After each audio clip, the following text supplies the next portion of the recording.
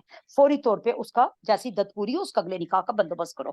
خیر وہ ظاہر ہے اب وہ کوئی ایسی بیوہ ہے اس کا بھی مال ہے, یا کوئی یتیم بچی ہے تو اس کا مال ہے. تو اب اللہ تعالیٰ نے فرمایا کہ جب تم نکاح میں ان کو لوگے تو ظاہر ہے ان کی وہ جائیداد بھی آ گئی. اب یہ نہ ہو کہ جب وہ یتیم بچے یا وہ عورت جس کے ساتھ تم نے نکاح کیا اس کے بچے یتیم ہے, اب ان کے باپ کا مال تو ہے, اب وہ جب بڑے ہوں تو تم اپنی کوئی بری والی زمین اس زمین کے بدلے میں بدل دو جو ان کی مطلب زرخیز زمین ہو. تمہاری کوئی بنجر سی زمین ہو تو تم تو زمین کے بدلے کنال یا جرب کے بدلے جرب دے رہے ہو. نہیں, تبدیل نہ کرنا پاک کے بدلے ناپاک کو. اس میں صحابہ کرام بڑا ڈرے تھے. پیچھے بھی ہم نے سورہ البقرہ میں آیات پڑھی تھی تو وہ بھی اسی میں ہی آئی تھی. ٹھیک ہے. اور نہ تم کھاؤ ان کے مال اپنے بالوں کے ساتھ. بے شک یہ بہت ہی بڑا گناہ ہے, یتیم کے مال کو کھانا بہت بڑا گناہ ہے. اللہ تعالیٰ کہتے ہیں نہیں تم بھرتے مگر اپنے پیٹوں میں صرف آگ. اور اگر تم ڈرو یہ کہ اس بات سے کہ تم انصاف نہیں کر سکو گے ان کو یتیم لڑکیوں کے ساتھ, تو ان کی بجائے تم نکاح کر دو ان کسی اور سے اچھی لگے جو تمہیں عورتوں میں سے دو دو تین تین اور چار چار. پھر اگر تم ڈرو اس بات سے کہ تم نہیں انصاف کر سکو گے تو پھر تو ایک ہی بہتر ہے جس کے مالک ہوئے تمہارے ہاتھ, یہ زیادہ قریب ہے اس کے کہ نہ تم نا انصافی کرو. اور اچھی عادت ہم پہلے کرتے ہیں پھر آگے چلتے ہیں انشاءاللہ.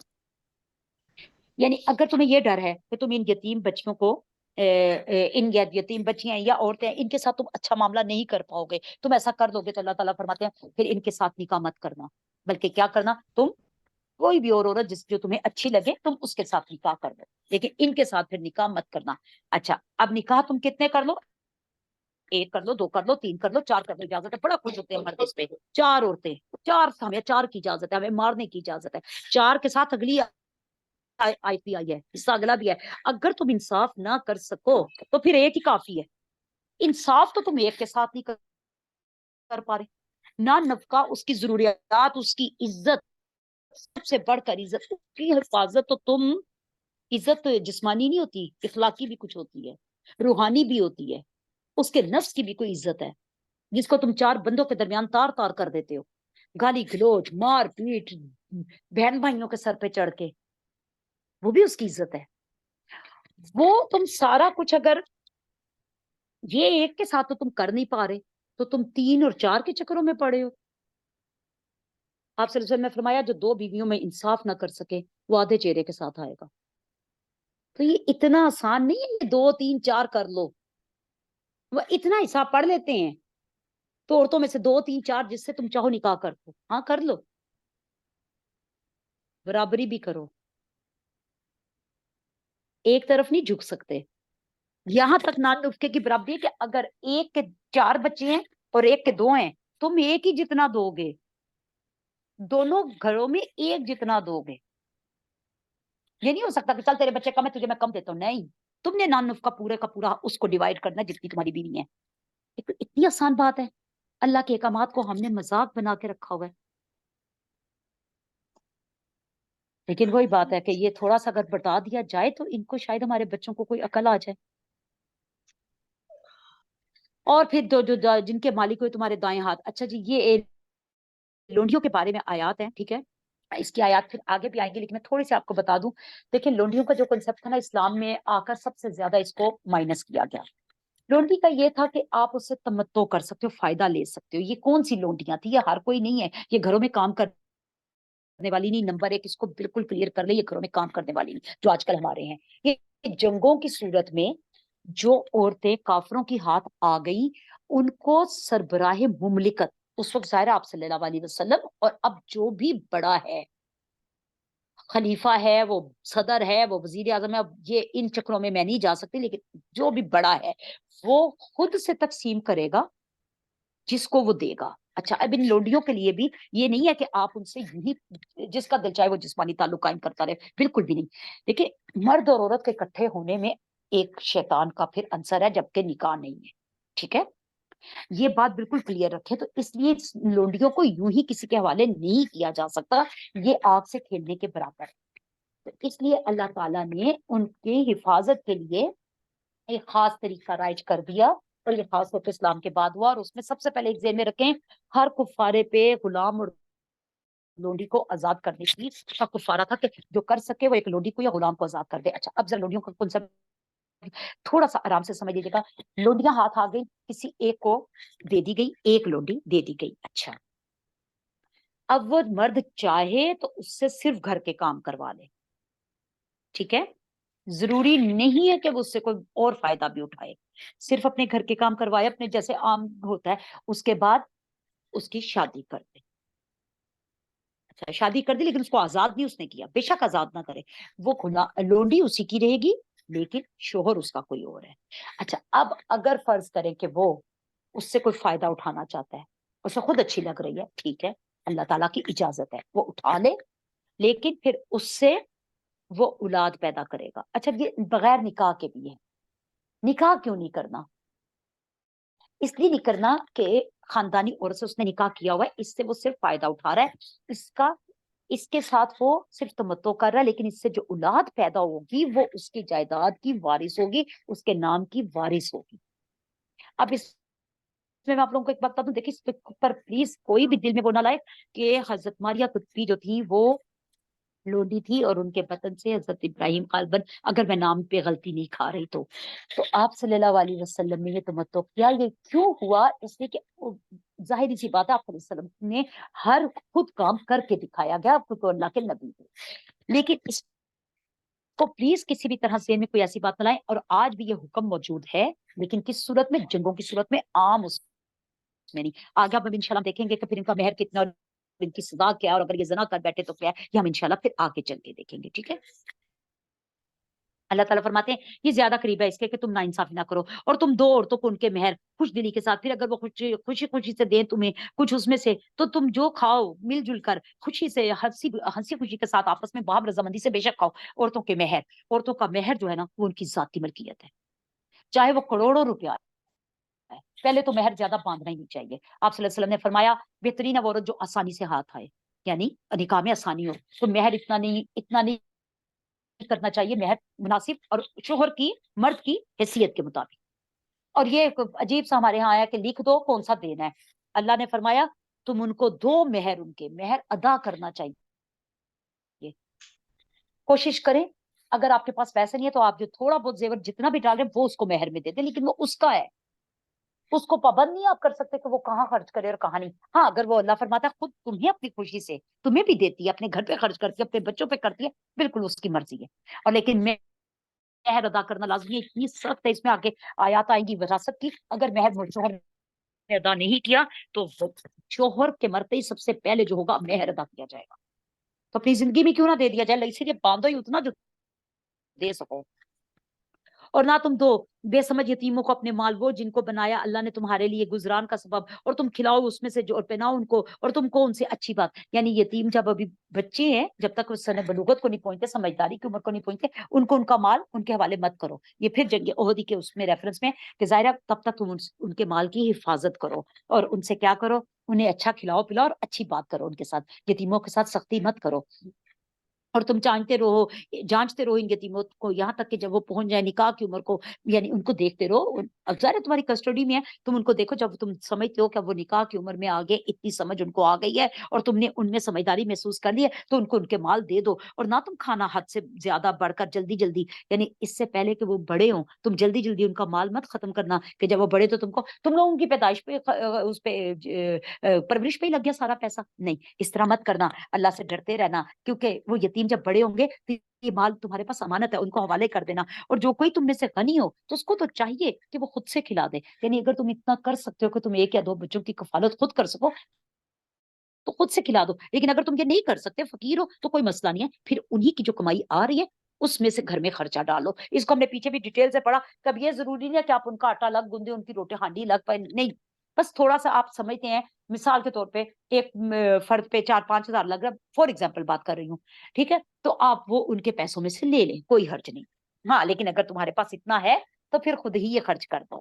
پھر جب تم سونپو ان کے مال تو پھر اس پر کسی کو گواہ بھی بنا لو. کتنی خوبصورت آیات ہیں. یعنی جب ان کے مال ان کو سونپ رہے ہو تو یہ نہ کل کے یتیم باہر نکل کے وہی بات احسان فراموشی کرے اور کہ اس نے مجھے کم دیا, اس نے مجھے برا دیا. گواہ بھی بنا لو کہ دیکھو یہ اس کا مال تھا, یہ سارا کچھ ہے, اور یہ میں اس کو اس کے حوالے کر رہا ہوں. باقی اللہ تو دیکھ ہی رہا ہے, وہی حساب لینے والا کافی ہے.